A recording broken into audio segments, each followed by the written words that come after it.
Good morning aspirant. स्वागत है आप सबका श्री सुंदरम एकेडमी के इस न्यूज़ टू व्यूज़ इनिशिएटिव में। आज की तारीख है 1 फरवरी 2024 और आज के न्यूज़पेपर में जो सबसे इम्पोर्टेंट न्यूज़ है वो बजट के बारे में। आप सब जानते हैं कि 1 फरवरी को गवर्नमेंट जो है अपना बजट प्रस्तुत करती है पार्लियामेंट में, जहाँ पे वो आने वाले साल में क्या कैसे काम करेगी, कहाँ से पैसे लाएगी, कहाँ पैसे खर्च करेगी, उसके बारे में बताती है। तो इस बजट के बारे में जो सबसे इम्पोर्टेंट बातें हैं, चलिए वो पहले जान लेते हैं। इस बजट के माध्यम से सबसे पहले नई परंपरा शुरू की गई है, जहाँ पे राष्ट्रपति मुर्मू जो सेंगोल है उसके साथ प्रवेश करती दिखाई दे रही हैं। यह है सेंगोल, और सेंगोल के बारे में हम सब जानते हैं कि तमिलनाडु से या फिर संगम काल से रिलेटेड एक राजदंड है, जिसके बारे में थोड़ी सी रिस्पॉन्सिबिलिटी बनती है आपकी कि आप इसके बारे में थोड़ा सा पढ़ लें।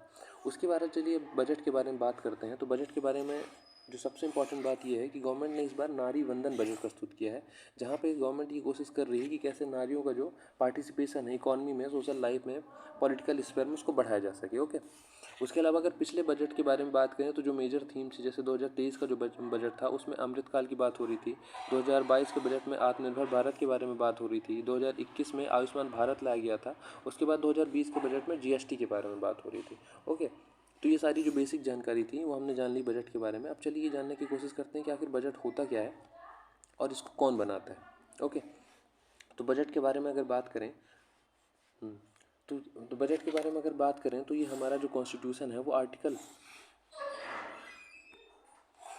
तो बजट के बारे में अगर बात करें तो हमारा जो कॉन्स्टिट्यूशन है वो आर्टिकल 112 के अंदर गवर्नमेंट को ये कहता है कि आप अपना एक एनुअल फाइनेंशियल स्टेटमेंट बनाएंगे, जहाँ पे आप अपने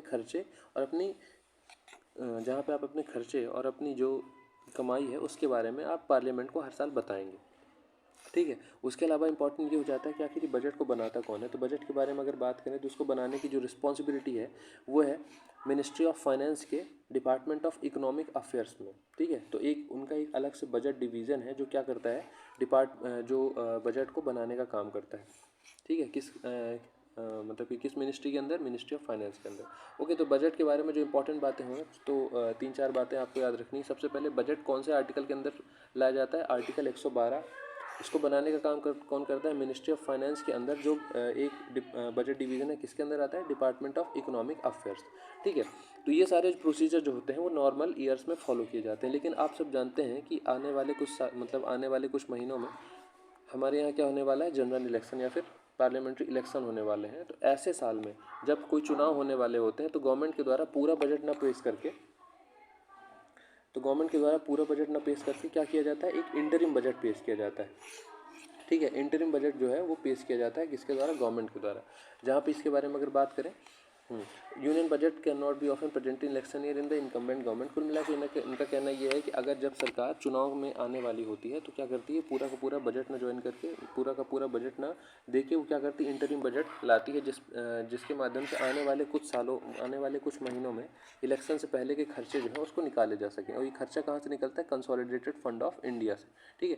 तो कई तरीके के फंड होते हैं, कंसोलिडेटेड फंड होता है, कंटिजेंसी फंड होता है, पब्लिक अकाउंट्स फंड होता है। ये आपको ये थोड़ा सा इनके बारे में भी जानकारी रख लेनी है। ओके। तो बजट के बारे में हमने जो जाना, तो सबसे पहले क्या है कि नॉर्मल ईयर में जो बजट लाया जाता है वो कैसा लाया जाता है, पूरे फाइनेंशियल ईयर के लिए लाया जाता है। जो फाइनेंशियल ईयर होता है कब से कब तक होता है, 1 अप्रैल से लेके 31 मार्च तक। ओके। तो इस पूरे फाइनेंशियल ईयर के लिए जो बजट लाया जाता है वो कब लाया जाता है, नॉर्मल ईयर में लाया जाता है। उसके अलावा जब क्या होता है, जब किसी साल चुनाव होने होते हैं तो गवर्नमेंट नॉर्मल बजट ना लाके कौन सा बजट लाती है, इंटरिम बजट लाती है। ठीक है। इंटरिम बजट से लाया जाता है कि आने वाले चुनाव के पहले जो भी समय बचा है उसके लिए गवर्नमेंट जो है पार्लियामेंट से अपने खर्चे या फिर अपने आय और व्यय के बारे में तो पार्लियामेंट को बता सके और खर्चा कंसोलिडेटेड फंड ऑफ इंडिया से कुछ पैसे निकलवा सके, जिससे जो गवर्नमेंट है उसकी जो वर्किंग है वो चलती है। ओके। चलिए ये हुआ बजट और बजट के बारे में कुछ इंपॉर्टेंट पॉइंट। उसके अलावा जो दूसरा है, जो पिछले कुछ सालों में जो दूसरी जो खबर है, पिछले कुछ सालों में जो सबसे ज़्यादा न्यूज़ में कोई एजेंसी रही है वो कौन सी रही है, इन्फोर्समेंट डायरेक्टरेट। इन्फोर्समेंट डायरेक्टरेट की बात करें तो ज़मीन घोटाले में इन्होंने क्या किया, झारखंड के जो सीएम है झारखंड के जो सीएम है उनको क्या किया है, पूछताछ के लिए गवर्नमेंट ने ईडी को भेजा है, जहाँ पे ईडी जो है पूछताछ कर रही है किनसे, सोरेन से। और आज खबर ये भी आई है कि इन्होंने क्या किया है कि अपने पद से इस्तीफा दे दिया है। तो अब ये इंपॉर्टेंट हो जाता है कि अगर हम इसकी पॉलिटी को छोड़ दें तो ये जानना इंपॉर्टेंट हो जाता है कि आखिर ईडी क्या है और ईडी के बारे में क्या क्या रिस्पॉन्सिबिलिटीज़ और कौन से फाइनेंस मतलब कौन से डिपार्टमेंट के अंदर आती है। ठीक है, चलिए ईडी के अगर बारे में बात करें तो इसका जो सबसे इम्पोर्टेंट काम है, ईडी के बारे में सबसे इम्पोर्टेंट जो काम है मनी लॉन्ड्रिंग या फिर पैसे को लेके जो भी अपराध होते हैं उसको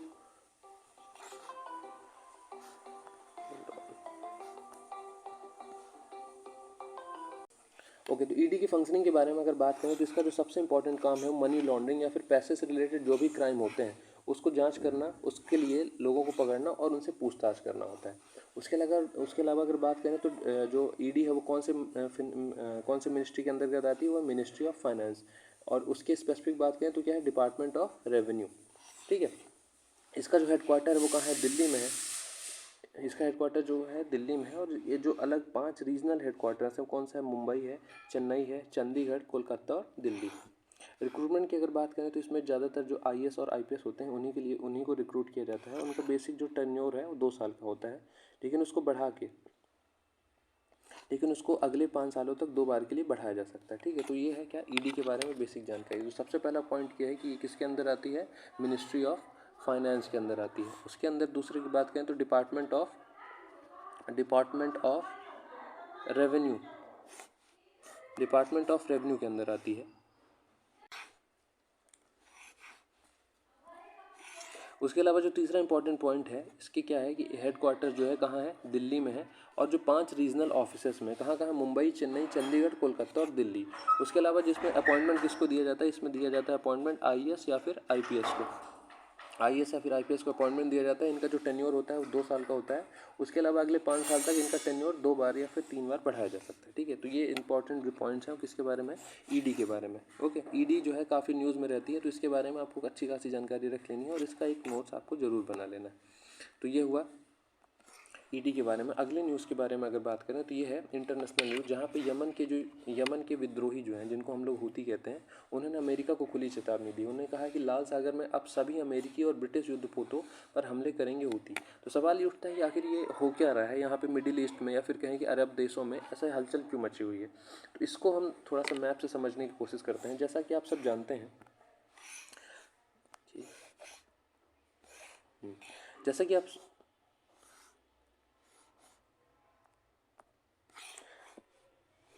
जैसा कि आप सब जानते हैं कि इज़राइल ने क्या किया है, ये इज़राइल है यहाँ पे। इज़राइल ने क्या किया है कि हमास के ऊपर, जो कि गाज़ा बॉर्डर है, जो कि फ़िलिस्तीन का एक हिस्सा गाज़ा है, वहाँ पे हमास के ऊपर उसने लगभग 2-3 महीने से हमले कर रखे हैं।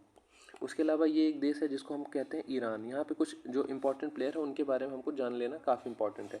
यहाँ पे है अपना इज़राइल जो है क्या कर रहा है, हमास के ऊपर लगातार हमले कर रहा है। उसके अलावा ये सारे जो अरब देश हैं, सऊदी अरेबिया, और उसके बाद यहाँ पे बात करें कतर है, ये सब क्या कर रहे हैं, सिर्फ देखने का काम कर रहे हैं। लोग इनसे एक्सपेक्ट कर रहे हैं कि जो फ़िलिस्तीन के लोगों पर अत्याचार हो रहा है वो क्या हो, कम किया जाए। और इसके लिए कौन सा आवाज़ उठाई, सऊदी अरेबिया जैसे जो बड़े बड़े देश है वो आवाज़ उठाए। लेकिन ये देखा जा रहा है कि अमेरिका और इजराइल के दबाव में ये सारे देश जो है वो कुछ भी नहीं बोल पा रहे हैं। ऐसे में एक देश यहाँ पे उठ के खड़ा होता है जिसको हम लोग कहते हैं ईरान। ईरान क्या करता है, ईरान जो हमास को उसको लगातार सपोर्ट कर रहा है। ओके, ईरान लगातार सपोर्ट कर रहा है, इनको पैसे प्रोवाइड करा रहा है, यहाँ पे इनको हथियार प्रोवाइड करा रहा है, जिसकी हेल्प से जो हमास है वो क्या कर रहा है, इजराइल की सेना के खिलाफ लगातार युद्ध कर रहा है। और देखा ये भी जा रहा है कि इजराइल की सेना को ज़्यादा कोई सफलता नहीं मिली, क्योंकि उनके जितने भी इजराइल के जितने भी लोग हमास द्वारा बंधक बनाए गए थे, अभी भी वो सारे बंधक ही बनाए गए हुए हैं हमास के द्वारा, ये अभी तक छोटे नहीं हैं। ठीक है, तो ऐसे में जो ईरान है वो क्या कर रहा है, लगातार मदद कर रहा है किसकी, हमास की। उसके अलावा जो आसपास के देश है, जैसे यहाँ पे सीरिया हो गया, यहाँ पे लेबनान हो गया, लेबनान से हिजबुल्ला है, वो भी लगातार हमास की मदद कर रहा है। उसके अलावा अब यमन, ये एक देश है यमन, जो ये है अपना रेड सी, और रेड सी से लगने वाला एक देश जो है यमन, यहाँ पे कौन है, हूथी है। हूथी कहाँ पे पाए जाते हैं, हूथी हैं अपने यमन में। हूथी कहाँ है, यमन में। ये वाला एरिया है, इसको हम लोग क्या कहते हैं, यमन। यमन में एक हूथी है जो ये कोशिश कर रहा है कि वो भी कुछ हमास की मदद करे, और यहाँ से गुजरने वाले जो शिप है उसके लिए वो क्या कर रहा है कि इस रेड सी से गुजरने वाले जितने भी शिप हैं, रेड सी से जितने भी, आप सब जानते हैं कि रेड सी कितना ज़्यादा इंपॉर्टेंट है इंटरनेशनल ट्रेड के लिए। तो रेड सी से गुजरने वाले जितने भी जो शिप हैं उनको क्या कर रहा है, वो हमले कर रहा है, जैसे वो कोशिश कर सके जो इंटरनेशनल ट्रेड है उसमें थोड़ा बहुत रुकावट आए, तो जो बड़े बड़े देश हैं उनमें थोड़ा प्रेशर पड़ेगा, जिससे क्या हो कि यहाँ के जो युद्ध है उसको बंद कराया जा सके। तो इसी को देखते हुए यमन के जो हूथी विद्रोही हैं उन्होंने लगातार यहाँ पर जितनी भी शिप आ रही हैं उनके ऊपर हमले तेज कर दिए हैं। अब तो ऐसे में अमेरिका और ब्रिटेन जैसे जो देश हैं वो चिंता में आ गए हैं। तो उन्होंने क्या किया है कि एक क्या है कि एक नेवी फ्लीट बनाई है, जहाँ पे यूरोप के कई सारे देश, अमेरिका ब्रिटेन जैसे देश और कनाडा भी हैं, यहाँ पे अपनी नेवी उनने डिप्लॉय कर दी है।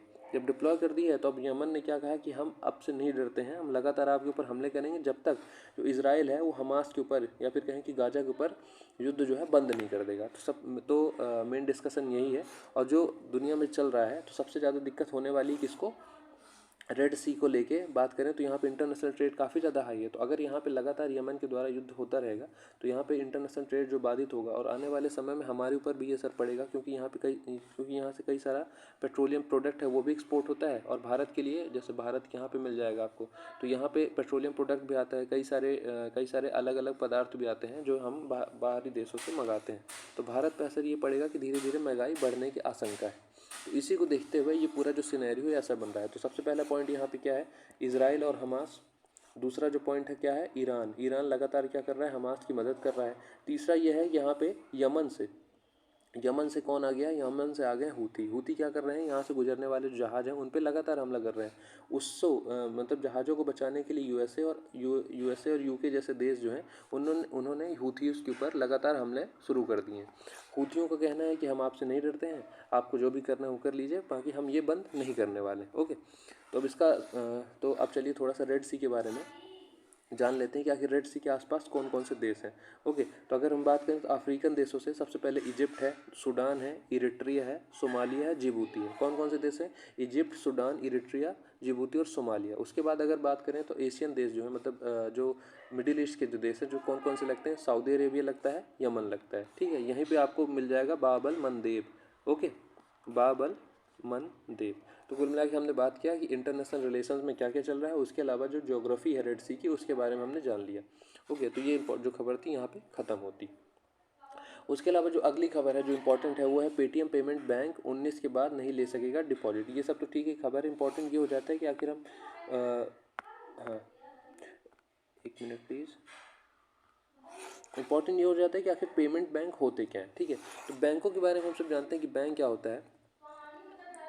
बैंक बेसिकली काम क्या करता है कि लोगों से डिपॉजिट लेता है और उसको लोन के रूप में क्या करता है, दूसरे लोगों को बांटता है। जैसे ठीक है, यहाँ पे एक आदमी है, इसके पास कुछ पैसे हैं, यहाँ पे एक बैंक आ गया और ये दूसरा आदमी आ गया। ठीक है, इसके पास कुछ पैसे हैं तो ये जाके कहाँ क्या करेगा बैंक में जाके डिपॉजिट करेगा, तो बैंक इसको इंटरेस्ट देगी। ठीक है, अब बैंक के पास कुछ पैसे आ गए तो ऐसे इंसान को दौड़ेगी जिसको पैसे की चाहे ज़रूरत है, तो ये दूसरे इंसान को जो है बैंक, मतलब ये इंसान जो है बैंक से लोन लेगा, उसके एवज में क्या करेगा, बैंक को इंटरेस्ट भरेगा। ठीक है, तो अब क्या होता है, इन्हीं सब ट्रांजैक्शंस में बैंक क्या करती है, पैसे कमाती है, एक से लेती है दूसरे को देती है, उससे इंटरेस्ट मिलता है, कुछ इधर देती है, कुछ जो बचता है उसके पास जो बैंक की वो कमाई हो जाती है। ठीक है, अब सवाल उठता है कि बैंक का जो बेसिक काम है तो ये पेमेंट बैंक क्या आता है, मतलब बैंक तो चलो हम समझ गए पर ये पेमेंट बैंक क्या होता है। तो कुल मिला के काम यही होना है, लेकिन पेमेंट बैंक जो है, पेमेंट बैंक की अगर बात करें तो ये छोटे, मतलब स्मॉलर एरिया में, छोटे छोटे एरिया में क्या करते हैं, काम करते हैं। तो बैंक का जो क्या करें फंक्शन की बात करें तो क्रेडिट और डेबिट कार्ड भी देते हैं, क्रेडिट कार्ड और डेबिट कार्ड। डेबिट कार्ड में क्या होता है कि आप अपनी लिमिट के हिसाब से उस पर खर्च कर सकते हो, लेकिन क्रेडिट कार्ड में बैंक में अगर आपकी क्रेडिट अच्छी है तो आप अपने हैसियत से ज़्यादा, या फिर कहें कि अगर आपके अकाउंट में 10,000 रुपये हैं तो अगर आपके पास क्रेडिट कार्ड है तो आप 10,000 से ज़्यादा भी खर्च कर सकते हो। तो पेमेंट बैंक की अगर बात करें अभी इसके बारे में अगर बात करें तो ये क्रेडिट रिस्क, मतलब छोटे छोटे जो ऐसे लोग हैं जिनके पास ज़्यादा पैसे नहीं होते हैं और बैंकिंग फैसिलिटी उनको इंजॉय करनी है, तो इसके लिए क्या बनाया जाता है, पेटीएम, इसके लिए क्या बनाया जाता है, पेमेंट बैंक बनाया जाता है। तो पेमेंट बैंक द्वारा जो फैसिलिटीज़ प्रोवाइड कराई जाती है क्या क्या होती है, तो इसको लाया गया था डॉक्टर नचिकेत इसको लाया गया था डॉक्टर नचिकेत मोर कमेटी के रिकमेंडेशन पे, और ज़्यादातर ये कहाँ काम करती हैं, रूरल एरिया में काम करती है। ठीक है, जहाँ पे जो छोटे छोटे लोग होते हैं, छोटे छोटे कारोबारी होते हैं, वो भी बैंकिंग फैसिलिटी अवेल कर सकें, उसके लिए ऐसे जगह पे इसको अप्लाई किया जाता है जहाँ पे लोगों की जो होती इनकम कम होती है। तो अगर इसकी फैसिलिटीज़ के बारे में बात करें तो ये सिर्फ डिमांड डिपॉजिट एक्सेप्ट करता है। डिमांड डिपॉजिट मतलब आप कुछ दिनों के लिए इसमें पैसे रख सकते हैं। दैट इज सेविंग अकाउंट और करंट अकाउंट, मतलब दो तरीके के अकाउंट होते हैं। पहला होता है सेविंग अकाउंट जहाँ पे आप पैसे रख के थोड़े दिन के लिए भूल जाते हैं। दूसरा जो होता है करंट अकाउंट जहाँ पे आपको लगातार ट्रांजैक्शंस करने पड़ते हैं, मतलब आज आपने पैसे डाले तो फिर उसको कल निकालना है, फिर परसों फिर पैसे डालने हैं। तो क्या होता है ऐसे में फिर करंट अकाउंट और सेविंग अकाउंट। तो जो गवर्नमेंट है पेटीएम बैंक जो है वो पेमेंट जो बैंक है वो दो तरीके के अकाउंट ऑफर करते हैं। पहला सेविंग बैंक, दूसरा है करंट अकाउंट, सेविंग अकाउंट, दूसरा है करंट अकाउंट। उसके अलावा अगर बात करें तो ज़्यादा बड़े लोन्स नहीं प्रोवाइड कराते हैं, क्रेडिट कार्ड नहीं देते हैं ये। और बाकी जो इंपॉर्टेंट पॉइंट्स है इसके बारे में आप थोड़ा सा पढ़ लीजिएगा, आपको अच्छे से क्लियर हो जाएगा कि आखिर पेमेंट बैंक कर दे क्या है। ठीक है, ओके। तो जो अगली खबर है वो है अपने पड़ोसी देश पाकिस्तान से, जहाँ पे हम ये देख रहे हैं कि इमरान और उनकी बेबी को 14 साल के लिए सज़ा करा दी गई और 10 वर्ष से चुनाव लड़ने के लिए उनको बाधित कर दिया गया। अगर पाकिस्तान के बारे में बात करें तो पाकिस्तान एक ऐसा देश है जहाँ पे बाकी देशों के पास अपनी सेना होती है, लेकिन पाकिस्तान एक ऐसा देश है जहाँ पे सेना के पास एक अपना देश है। समझ रहे बात को, मतलब सेना इतनी ज़्यादा पावरफुल है कि वो पूरे देश को कंट्रोल करती है। तो यहाँ पे जो इमरान खान है वो एक अपोजिशन लीडर की तरह उभर रहे थे। हाँ, जो इमरान खान है वो एक स्ट्रॉन्ग अपोजिशन की तरह उभर रहे थे और जनता से उनको काफ़ी सपोर्ट मिल रहा था। वो लगातार अमेरिका को क्रिटिसाइज़ कर रहे थे, पाकिस्तान की आर्मी को क्रिटिसाइज़ कर रहे थे। तो देखा ये गया कि आर्मी ने और प्रेजेंट जो गवर्नमेंट ने उनके खिलाफ क्या किया, एक ऐसा केस बनाया और उनको लगभग 10 से 12-15 सालों के लिए इलेक्शन लड़ने से बैन कर दिया और उनको क्या है जेल में डाल दिया। तो कुल मिला के यही चल रहा है पाकिस्तान में, इससे ज़्यादा कुछ इंपॉर्टेंट नहीं है। उसके अलावा जो दूसरी इंपॉर्टेंट खबर है कि दंतेवाड़ा में जो नक्सली एरिया है वहाँ पे नक्सलियों ने हमास जैसे बंकर बना के रखे थे। हमास जनरली क्या करता है कि गाजा बॉर्डर के मतलब गाजा जो स्ट्रिप है या फिर गाजा जो एरिया है उसके नीचे बड़ी बड़ी सुरंगें बना लेता है। उसके द्वारा वो क्या करते हैं, काम करते हैं और वहीं से अपने ऑपरेशन करते हैं। तो उसी से सीख लेते हुए जो नक्सली हैं उन्होंने भी यही सब किया था। तो ये खबर हो गई, हालांकि इसमें ज़्यादा कुछ इंपॉर्टेंट नहीं है। तो जो अगली खबर है वो है 16वें वित्त आयोग में 4 नए सदस्यों की नियुक्ति की गई है। ठीक है, तो यहाँ पे आपको नाम याद रखना जरूरी है। पूर्व व्यय सचिव NN झा, SBI के मुख्य आर्थिक सलाहकार SK घोष और पूर्व नौकरशाह एनी जॉर्ज मैथ्यूज और अर्थ ग्लोबल के कार्यकारी निदेशक निरंजन राज्याध्यक्ष को 16वें वित्त आयोग के सदस्य बनाए गए हैं। उनके कुल मिला के 4 नाम जो है आपको याद रखने हैं। ये समझना है कि हो सकता है कि पूछ ले कि इन चारों में से किसको, मतलब 4 नाम दे देगा और इनमें से एक नाम ऐसे डाल देगा जिसको 16वें वित्त आयोग का जो है अध्यक्ष मेंबर बनाया गया है। तो ये जो पॉइंट है आपको थोड़ा सा याद रख लेना है। अगर वित्त आयोग के बारे में बात करें तो आर्टिकल 280 के अंतर्गत इसको बनाया जाता है। इसमें क्या होता है, गवर्नमेंट क्या कहती है कि ऐसे फाइनेंशियल कमीशन बनाती है जहाँ पे वो जो जितने भी टैक्स हैं या फिर डायरेक्ट और इनडायरेक्ट टैक्स है उसको अलग अलग गवर्नमेंट के डिपार्टमेंट्स में और स्टेट और सेंट्रल गवर्नमेंट के बीच में कैसे डिवाइड करना है, मतलब वर्टिकल डिवीज़न और हॉरिजेंटल डिवीज़न। इसको तय करने के लिए क्या बनाया जाता है, फाइनेंस कमीशन बनाया जाता है। आर्टिकल क्या है, आर्टिकल 280। इसका काम क्या होता है, जो भी मतलब कि टैक्सेस हैं, डायरेक्ट और इनडायरेक्ट टैक्सेस हैं, उसको राज्य और केंद्र सरकारों के बीच में कैसे डिवाइड किया जाएगा। उसके अलावा जो गवर्नमेंट के अलग अलग डिपार्टमेंट्स हैं उसके बीच में भी कैसे डिवाइड किया जाएगा, इसी को मतलब निर्धारित करने के लिए क्या बनाया जाता है, फाइनेंस कमीशन बनाया जाता है। ओके, तो ये थी बेसिक जानकारी किसके बारे में, फाइनेंस कमीशन के बारे में। ठीक है, तो जो अगला इंपॉर्टेंट पॉइंट है वो जो याद रखने लायक है कि अमेरिकी वैज्ञानिकों ने पक्षी जैसे उड़ने वाले रोबोट बनाए। तो यूनिवर्सिटी है न्यू मैक्सिको टेक, वहाँ पे टेक्नो टैक्सीडर्मी मॉडल पे क्या किया गया है, एक ऐसा रोबोट बनाया गया है जो उड़ सकता है। तो यहाँ पे थोड़ा सा आपको याद रखना है कि किस देश ने ऐसा रोबोट बनाया जो उड़ सकता है, मतलब पक्षी जैसे उड़ सकता है। तो कौन है वो, अमेरिका। ओके, ठीक है। तो यहाँ पे एक थोड़ी सी इंटरेस्टिंग खबर ये है कि दुनिया के चोर बाज़ारों की लिस्ट बनी है, उनमें से 6 भारत के हैं। तो अगर आपको कुछ सस्ते में सामान खरीदना हो चोर बाज़ारों में से, तो आप उन 6 भारत के चोर बाज़ारों में जा सकते हैं। 72 बाज़ारों में थोड़े प्राउड फील करने वाली बात है कि 6 जो बाज़ार हैं वो कहाँ के हैं, भारत के। उसके अलावा चिली में लगेगा दुनिया का सबसे बड़ा डिजिटल कैमरा। चिली के बारे में अगर बात करें, ठीक है, ये है अपना, ये तो अफ्रीका बन गया, ये है अपना साउथ अमेरिका। और साउथ अमेरिका के पास में एक यहाँ पे देश है जिसको हम लोग क्या कहते हैं, चिली कहते हैं। ठीक है, चिली की जो राजधानी है उसको हम लोग क्या कहते हैं, सेंटियागो। आसपास के उसके जो देश हैं, यहाँ पे आपको बोलीविया मिल जाएगा, यहाँ पे अर्जेंटीना मिल जाएगा, और आसपास के जो देश है यहाँ पे पेरू मिल जाएगा। तो थोड़ा सा आपको इसकी जो मैपिंग है वो भी देख लेनी है। तो हो सकता है इंपॉर्टेंट ये पूछ ले कि आस जो कि पेरू में मतलब डिजिटल कैमरा, जो दुनिया का सबसे बड़ा डिजिटल कैमरा कहाँ लगाया जा रहा है, चिली में लगाया जा रहा है। और चिली के आसपास के जो देश हैं उसके बारे में आपको थोड़ा सा जानकारी ले लेनी है। ओके, तो आज की न्यूज़ डिस्कशन यहीं पे ख़त्म होती है। तो मैं अमन आज की डिस्कशन ख़त्म करता हूँ। जय हिंद, थैंक यू।